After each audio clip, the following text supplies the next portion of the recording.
Dear students, welcome to the classes of Ray Academy.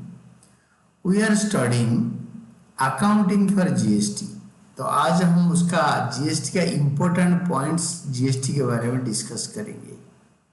There are 11 points. We will be discussing each with clarity.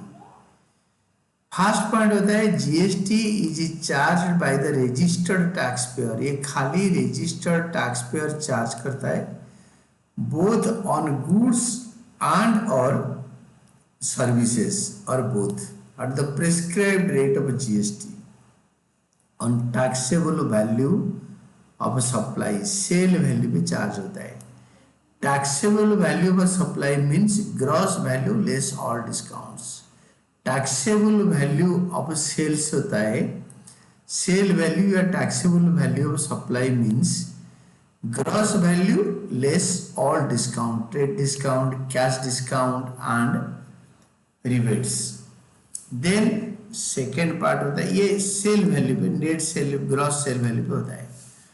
On intrastate supply or sale of goods within the state, both goods and services are both CGST and SGST are charged. CGST आधा, SGST आधा are charged at a half of the prescribed rate of GST each. अगर GST 18% होता है total तो CGST में आधा charge होगा, CGST में आधा होगा. 18% होगा तो CGST में 9% होगा एंड SGST में 9%. अगर 5% होगा तो 2.5% होगा. दोनों में हाफ रेट में चार्ज होता है. Intrastate within the state. अगर ऑन इंटरस्टेट स्टेट बाहर ऑन इंटरस्टेट सप्लाई और sale of goods and or services are both, only IGST is charged. IGST is charged at the prescribed rate of GST. Suppose prescribed rate of GST 5%, तो total sale value पे 5% लग गया, 2.5% लगेगा नहीं. Suppose 18% होता है तो 18% एकदम से सेल वैल्यू पे लग जाएगा. फोर्थ पॉइंट होता है GST paid by the purchaser which is allowed to be set up against output GST is called input GST. जो परचेजर खरीदता है गुड्स वो ट्रेडर होना चाहिए, बिजनेसमैन. कंज्यूमर को GST सेटअप के लिए मिलेगा नहीं चांस. तो जो परचेजर खरीदता है वो इनपुट GST देकर खरीदता है. 5 में input GST and output GST. Input GST is GST paid on purchase. GST paid input GST is GST paid on purchase of goods and services or both, and assets set up which is allowed against GST collected. ये होता है input GST. Input GST देकर हम goods और services खरीदते हैं, asset खरीदते हैं, उसको सेटअप करने के लिए आउटपुट GST से चांस मिलता है. Output GST the output GST is GST collected charged on sale of goods or services or both and assets also.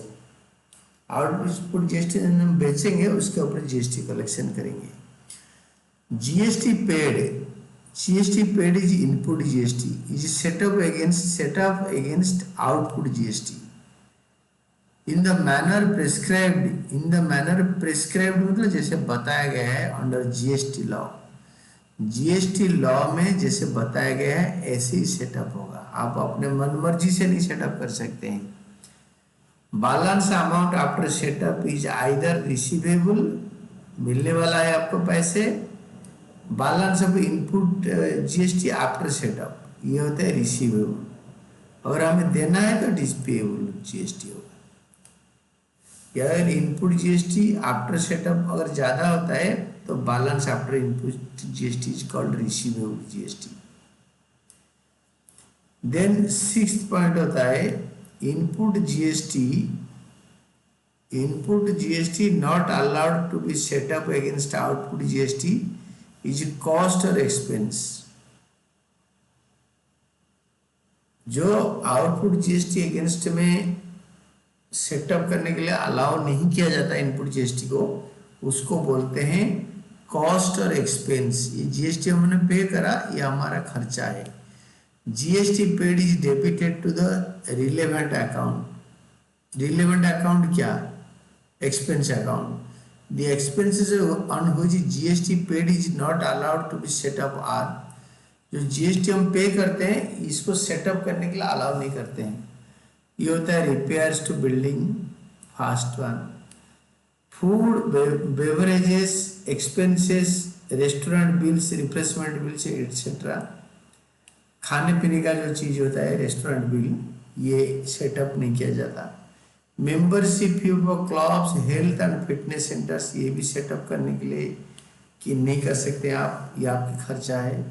Health insurance का जीएसटी आजकल फ्री हो गया, अगर पे करेंगे तो ये सेटअप नहीं होगा। गिफ्ट टू स्टाफ, ये भी मतलब एक्सपेंडिचर है। डोनेशन के ऊपर जीएसटी एक्सपेंसेस है। सैंपल के ऊपर जीएसटी एक्सपेंसेस है। ड्राइंग्स के ऊपर जीएसटी एक्सपेंसेस है।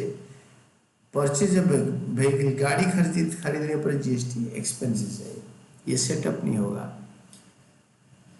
7th होता है GST charge by the supplier seller is output GST and is liability is the liability of the seller. जो सेलर जीएसटी कलेक्ट करता है उसके लिए वो लाइबिलिटी होता है, उसको देने पड़ेंगे। तो hence GST paid and claimed as input GST is reversed and input GST account is credited in the following cases. हम जीएसटी पे करके जो चीजें खरीदते हैं हम उसको रिवर्स कर देते हैं, ये नीचे वाले केसेस में। क्या देखो cases 1, purchase return, because purchases are returned and therefore input GST cannot be claimed.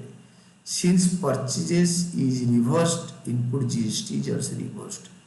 Purchase return में परचेजेस को रिवर्स कर देते हैं, इनपुट जीएसटी को भी रिवर्स कर देते हैं।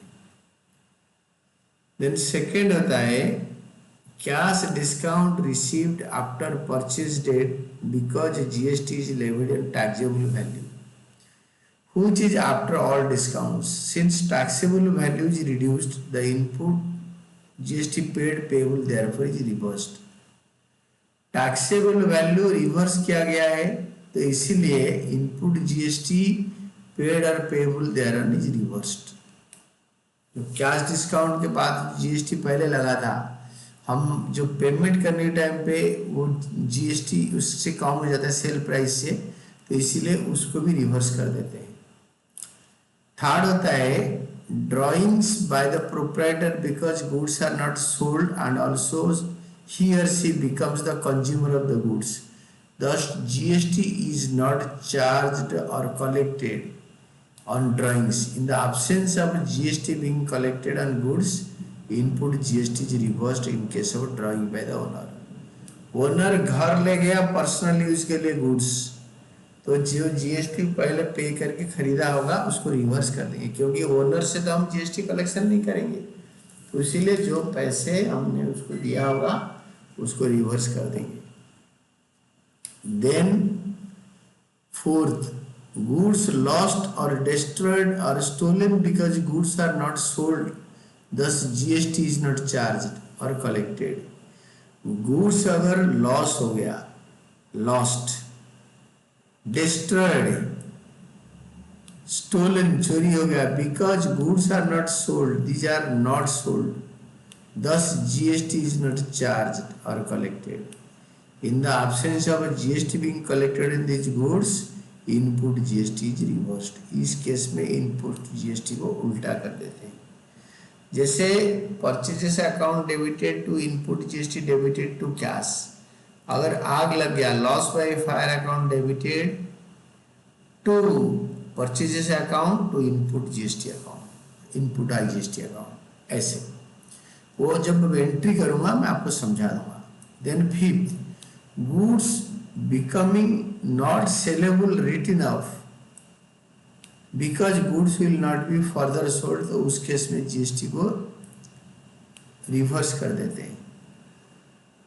goods distributed among staff because goods are not sold, distributed among staff, staff के बीच में बांट दिया, तो इसका मतलब गुड्स बिका नहीं, जस्ट दस जीएसटी इज नॉट चार्ज और collected, GST is not charge और कलेक्टेड, तो जीएसटी चार्ज नहीं हुआ या कलेक्ट नहीं हुआ।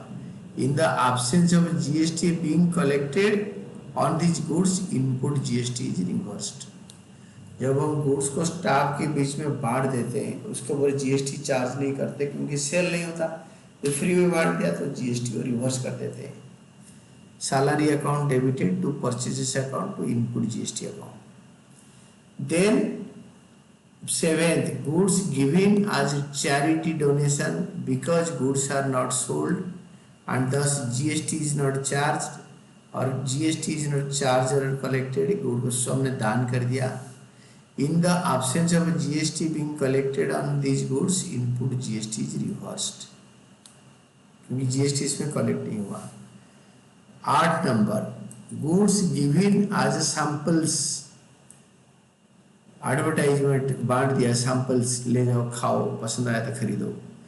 goods given as samples because goods are not sold and thus GST is not charged or collected, GST इससे भी चार्ज नहीं होता क्योंकि बिका ही नहीं, बांट दिया, एडवर्टाइजमेंट के लिए दे दिया। In the absence of GST being collected on this goods input GST is reversed. इस केस में भी इनपुट जीएसटी रिवर्स किया जाता है। देन 9th, जीएसटी कलेक्टेड और charged are credited to output GST is reversed in the following cases. Output GST भी उल्टा कर देते हैं फॉलोइंग केसेस में। कौन सा case? Sales return because goods are sold are return by the purchaser, जिसको दिया था वापस ही कर दे के गया, this GST is not payable on reversed sale. Reverse sale में क्या होगा? आउटपुट जीएसटी को उल्टा कर देंगे। Cash discount allowed, cash sale के टाइम पे cash discount allowed if allowed after the sale because GST is levied on taxable value which is after all discounts. पहले तो बेच दी 1 लाख का और उसके ऊपर 5% लगा दी, 5.5% 5% लगा दिया, तो 1,05,000 हो गया। उससे 10,000 का गुड्स रिटर्न कर लिया, एक डिस्काउंट मिल गया 10,000, तो 90,000 पे जीएसटी लगना था, तो 10,000 का 5% 500 रिवर्स कर देंगे क्योंकि डिस्काउंट के ऊपर जीएसटी नहीं लगता, तो दैट इज जीएसटी के ऊपर डिस्काउंट नहीं लगता, तो दैट इज ऑल की उसको रिवर्स कर देंगे। Then 10th होता है GST is not levied on the following being exempted from GST। कौन सी चीज के ऊपर जीएसटी लगता नहीं है? Salary and wages paid to employees के ऊपर जीएसटी नहीं लगता। एजुकेशनल सर्विसेज, पढ़ाई का कोई भी काम पे जीएसटी नहीं लगता। इलेक्ट्रिसिटी एंड वाटर सप्लाई में जीएसटी नहीं लगता। हेल्थ सर्विसेज कंसल्टिंग ओनली, उसमें जीएसटी नहीं लगता। डॉक्टर्स फीस वगैरह में इंटरेस्ट में जीएसटी नहीं लगता। Supply of services to government, government को जो सेवा दोगे उसके ऊपर जीएसटी नहीं लगता। Supply of goods and services are both to embassies of other countries, उसमें जीएसटी नहीं लगता। Travelling expenses claimed by staff, उसके ऊपर जीएसटी नहीं लगता। जो स्टाफ कहीं इधर उधर जाते हैं वो ट्रैवलिंग एक्सपेंसेस क्लेम करते हैं, उसके ऊपर जीएसटी नहीं लगता। Then reverse charge. A reverse charge means GST is not charged by the supplier or a seller of goods and services or both, but it is paid by the, it is not charged by the supplier, जो दे रहे हैं वो charge नहीं करता, not charged by the supplier, not charged, but is paid by the purchaser of goods and services or both in the government account। Government account में इसको pay करना होता है and is claimed by the purchaser as a GST. Goods and services tax are subject to GST under reverse charge are. ये reverse charge होता है कब? Purchase of goods and services from a unregistered tax payer. एक unregistered tax payer जो GST के लिए register नहीं कर रखा है, उससे अगर हम गुड्स खरीदेंगे जीएसटी देकर उसको रिवर्स कर देंगे। Payment of fees to lawyer, lawyer को जो फीस पे करे उस पर जीएसटी लगाओ तो उसको रिवर्स कर देंगे। Payment of fee outside India अगर पे कर रहे हैं तो ये GST Indian goods and services पे, फॉरेन गुड्स एंड सर्विसेज पे नहीं है। अगर हम जीएसटी परचेज के पे करके खरीदा है तो उसको रिवर्स कर देंगे। Payment to for use of copyright, copyright को यूज करने के लिए जो पेमेंट करते हैं उसमें जीएसटी देते हैं तो उसको रिवर्स चार्ज कर देते हैं। तो these are what is called basically the important points of GST. GST का कुछ इम्पोर्टेंट पॉइंट हमने डिस्कस करा, these are very good points, important points of GST.